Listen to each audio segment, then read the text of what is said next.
बिस्मिल्लाहिर्रहमानिर्रहीम। अस्सलाम वालेकुम।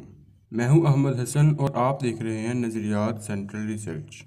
नाज़रीन इकराम, फ़लस्तीन के शहर गज़ा में इसराइल की दहशतगर्दी बढ़ती जा रही है, जिसमें फ़लस्तीन के निहत्थे मुसलमानों को निशाना बनाकर इसराइल इनके दिल में अपनी दहशत बिठा रहा है। इसराइल की दहशतगर्दी का अंदाज़ा आप इस बात से लगाएं कि सिर्फ 40 मिनट के अंदर अंदर इन यहूदियों ने 450 मिसाइलों को गज़ा के ऊपर फायर किया है और अब ज़मीनी रास्तों के ज़रिए भी हमले करने का प्रोग्राम बनाया जा रहा है।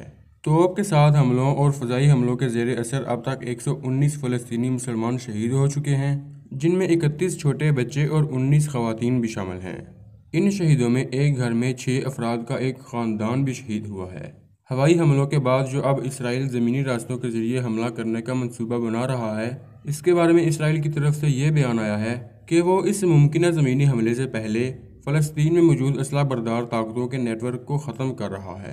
नाज़रीन इकराम, इसराइली फ़ौज ने फ़लस्तीन पर 600 से ज़ायद फ़ज़ाई हमले किए हैं और 3 बड़ी बड़ी इमारतों को भी काफ़ी नुकसान पहुँचाया है।